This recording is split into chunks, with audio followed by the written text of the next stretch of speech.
Kamusta mga kabeshis at mga kapitik? Welcome back sa aming YouTube channel. And for today's vlog po ay magluluto tayo ng sinigang na medyad.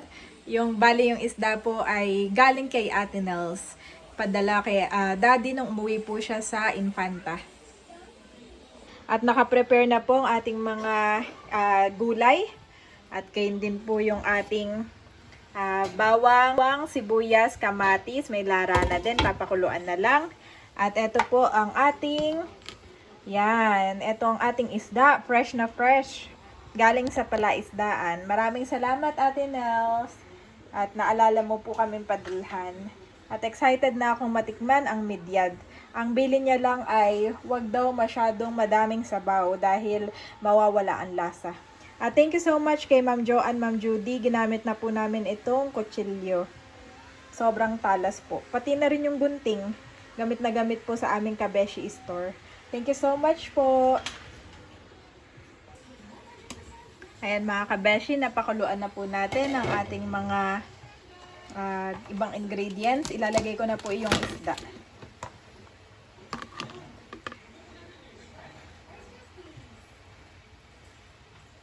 Oh, ito po ang mga Kabeshi, ang medyad. Galing pong palaisdaan. Wow!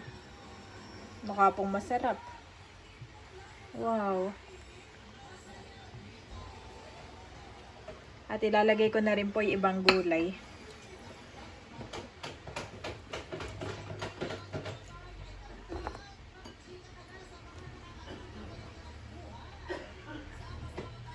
At lalagyan ko na rin po ng pampalasa. Ayan mga kabeshi, nalagyan na po natin ng pampalasa. At papakuluan ko lang, lutuin lang saglit yung isda, tapos ay saka ako ilalagay yung kangkong, yung ating mga dahon na gulay. Woohoo! Ang bango niya mga kabeshi, excited na akong tikman. At medyo kumulo na po, ilalagay na natin ang ating gulay. Bango no? Bango po nitong medyad. Mabango at fresh na fresh. At mga in 2 to 3 minutes time ay luto na. Ayan po kami ni Andres at kakain na tayo ng etong sinigang na medyad from Ate Nels. Thank you so much Ate. Ayan. Oh, looks yummy. Okay, pray na ako. Pray na muna tayo. Diyan na rin po si Mama. Lord Jesus, marami pong salamat sa pagkaing aming pagsasaluhan. Pagpalain mo nga po ito at may kalakasan ng aming katawan. In Jesus' name, Amen! Kain na tayo. Okay, kukuha ko si Andres. Mga kabeshi. At aking hihimayan. Here, oh. Yummy! Yan natin dito. Okay. Oh. Wait mo na. Oo, hot yan. Huwag ka dyan magpapahid sa ano mo. Hot, ha? Hot. Mama, kasubaan ko si Andres at may sabaw. Hot muna, hot. Hot. Tapos, lalagyan ko si Andres ng tama mo. Wow, laki, oh. Laki? O, palit tayo. Ito sa amin ni Andres. Ito, Mama, gusto mo? Tapos kay Mama, at gusto niya daw po ay maliit. Kay Mama, hindi masyadong... Oh, laki nga naman na ito, oh. Gapinggan naman. Oh, fish. Favorite po ni Andres ang fish. Wow. Okay, kakain lang kami. Nagagahol naman po ako kay Andres.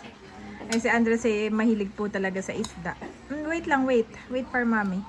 Andres, wait for mommy. Hinimayan ko po siya ng isda. Ay, masarap na masarap po. Oh, sarap kakain ng isda, oh. Oh. Kamusta mama yung isda? Sarap? Malinamnam, no? Para hindi malansa. Oh, hindi dumal. Oo nga ate, ang sarap po ng ano. Fish, Fish daw po. Bali, kalahati po na ito ay kay Andres. Fish siya. Tapos ay saka ko i-check kung... Oh, wait muna. Hot muna. Hot. Hot. hot. Alam po ni Andres ang hot. Pinahingi ko na pati yung rep. Ah. Wow, ang dami pang nakakain ni Andres, pati gulay, oh. Galing po yung kakain ng gulay. Yummy? You like gulay? Saka fish. May pakita ng fish. Sabi po ni Mama, malinamnam daw po itong isda. Tapos ay walang bituka. Eat. Oo. Wala. Paano na yan nabuhay na walang bito? Kuya nga, wala nga. Wala Wala nga, eh. biniyak Oh, walang kalaman-laman ah. Oo. Biniyak Pero ko malaman Ito siya. nga po nalinis na ni Ate Nels. Wala pang hiwa. Wala pa. Walang hiwa. O baka naman hinugot doon sa Oo, may ano. baka kanila nang nalinis. Ah, nalinis na nila ito, no? Eh, Kala kasi ko. wala nga bituka. Sarap, Andres. Kakain na rin ng mami, ha? Saka ang daddy. Yehey. Eat. Ah, here.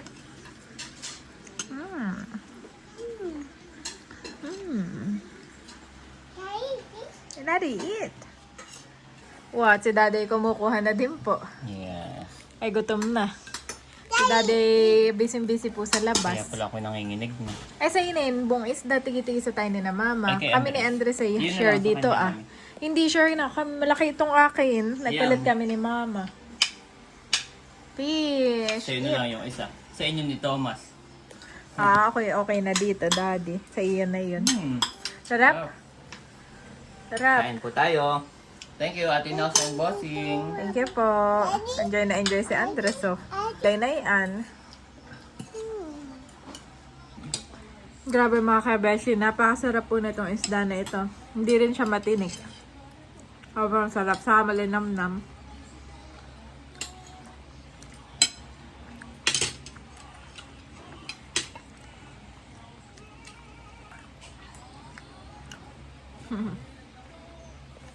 Andres, busy-busy pa rin kumain. Ayan po ang favorite niyan. Sinigang na may sarap na isda. Lagi niya sabi, fish, mommy, fish.